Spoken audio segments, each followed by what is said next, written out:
Saudara-saudari terkasih, apakah saudara sudah memulai hari ini dengan penuh sukacita dan punya niat untuk berbuat baik meskipun kecil? Semoga Tuhan memberkati niat baik saudara. Kita seringkali membaca sebuah buku atau menonton sebuah film, dan ada bagian yang tokoh utamanya itu mengalami stuck, dead end, tidak ada jalan keluar. Pengejarnya, pemburunya sudah mengepung dia sampai tidak ada solusi untuk keluar. Dan ketika kita berhenti di situ, kita sungguh-sungguh tidak tahu apa yang akan terjadi dengan tokoh utama itu. Namun, kalau kita melanjutkan, ada saja yang tak terpikirkan dan menjadi solusi jalan keluarnya. Kenapa bisa? Karena sutradaranya orang yang sama, yang menciptakan cerita itu orang yang sama, jadi terserah dia mau mengaturnya di mana.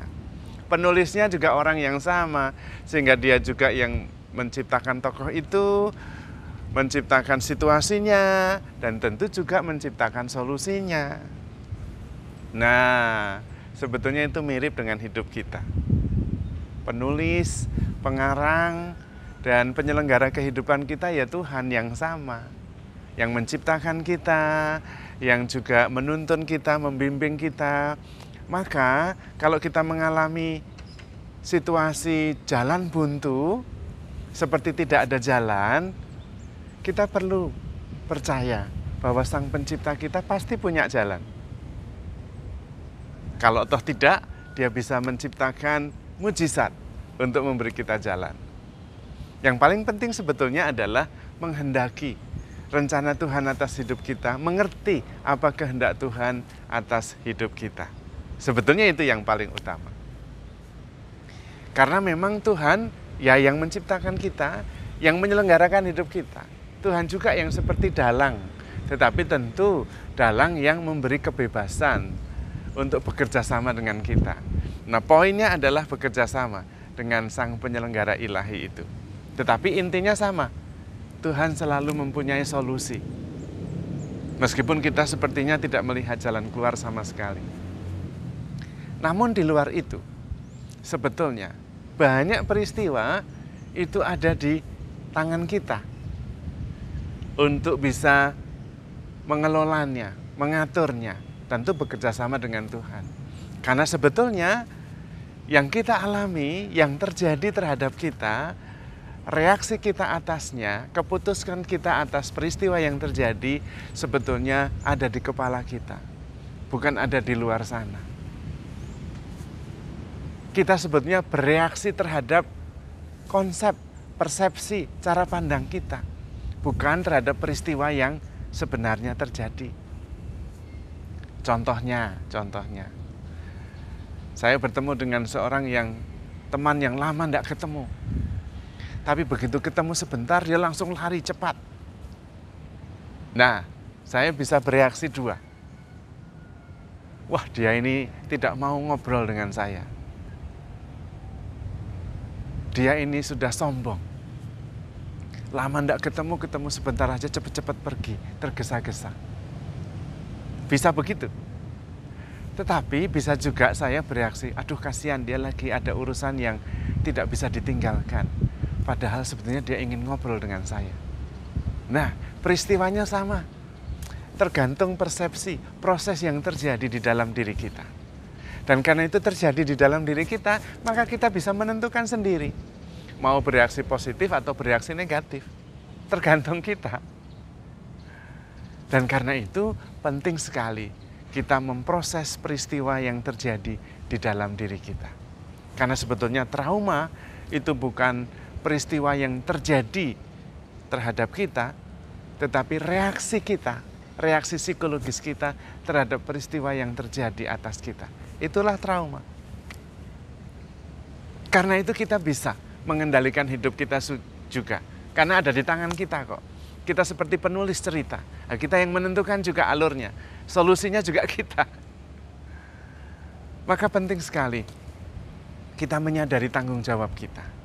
Kita melihat ke dalam bukan menyalahkan peristiwa yang terjadi atau orang lain yang mengakibatkan hal itu. Dan itu adalah sebuah kebebasan, rasa syukur. Tetapi memang yang paling utama modalnya adalah refleksi, sadar diri. Biasanya peristiwa-peristiwa yang terjadi itu karena reaksi kita, proses batin yang terjadi di dalam diri. Dan proses batin yang terjadi di dalam diri itu dipengaruhi oleh peristiwa masa lalu, biasanya. Kalau orang yang dibesarkan di dalam keluarga yang orang tuanya, papa mamanya pemarah, biasanya dia mengalami dominan gampang cemas, gampang gelisah. Dan karena itu ketika bereaksi dengan peristiwa yang terjadi, dominannya juga gelisah. Reaksinya juga gelisah. Sebetulnya bukan bereaksi atas peristiwa yang sekarang ini terjadi, tetapi reaksi atas peristiwa dan proses batin yang terjadi bertahun-tahun yang lalu.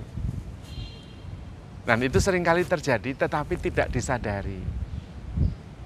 Karena itu sebetulnya setiap peristiwa yang kita alami, terutama peristiwa negatif, itu adalah wake up call. Supaya kita bangun, sadar, dan meneliti batin.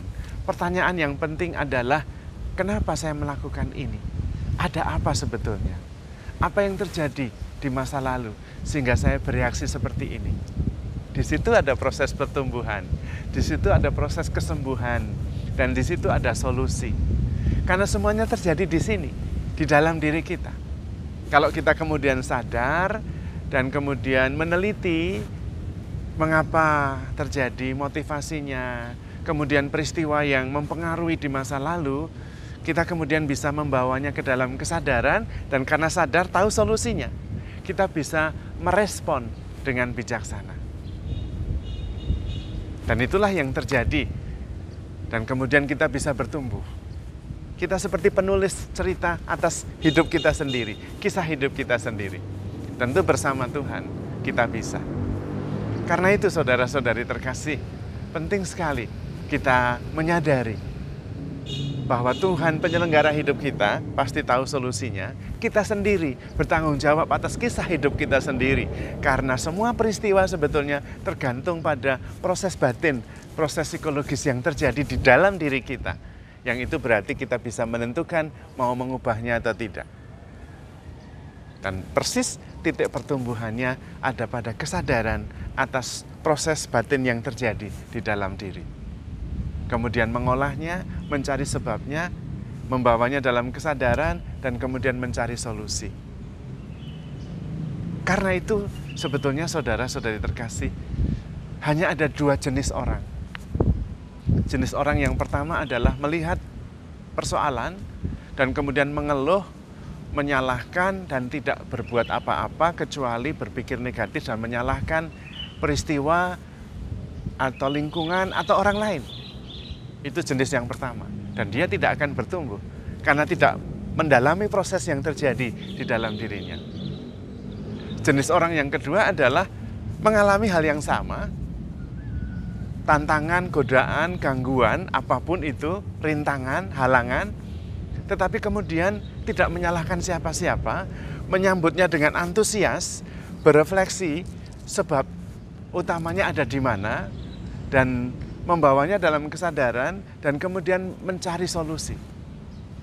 Orang yang pertama ini selalu komplain, mengeluh, dan tidak bertumbuh. Juga tidak punya solusi biasanya. Tetapi orang yang kedua jarang berbicara. Dia berpikir, dia berefleksi, mencari solusi, dan biasanya menemukan solusi-solusi, dan orang ini terus bertumbuh. Karena sebetulnya proses selalu terjadi di dalam.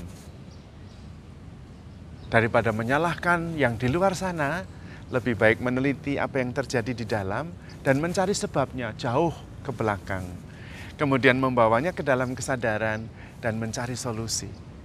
Biasanya orang semacam ini terus bertumbuh karena mengerti bahwa setiap tantangan adalah kesempatan untuk pertumbuhan. Bukan sekedar alasan untuk terus menerus mengeluh dan menyalahkan orang lain. Terutama karena sadar bahwa Tuhan menyertai kita, membimbing, mengarahkan, memberi kekuatan untuk menghadapi apapun yang terjadi di dalam hidup kita. Karena Tuhan sangat mengasihi kita. Maka handle yourself with care because you are loved. Tuhan memberkati.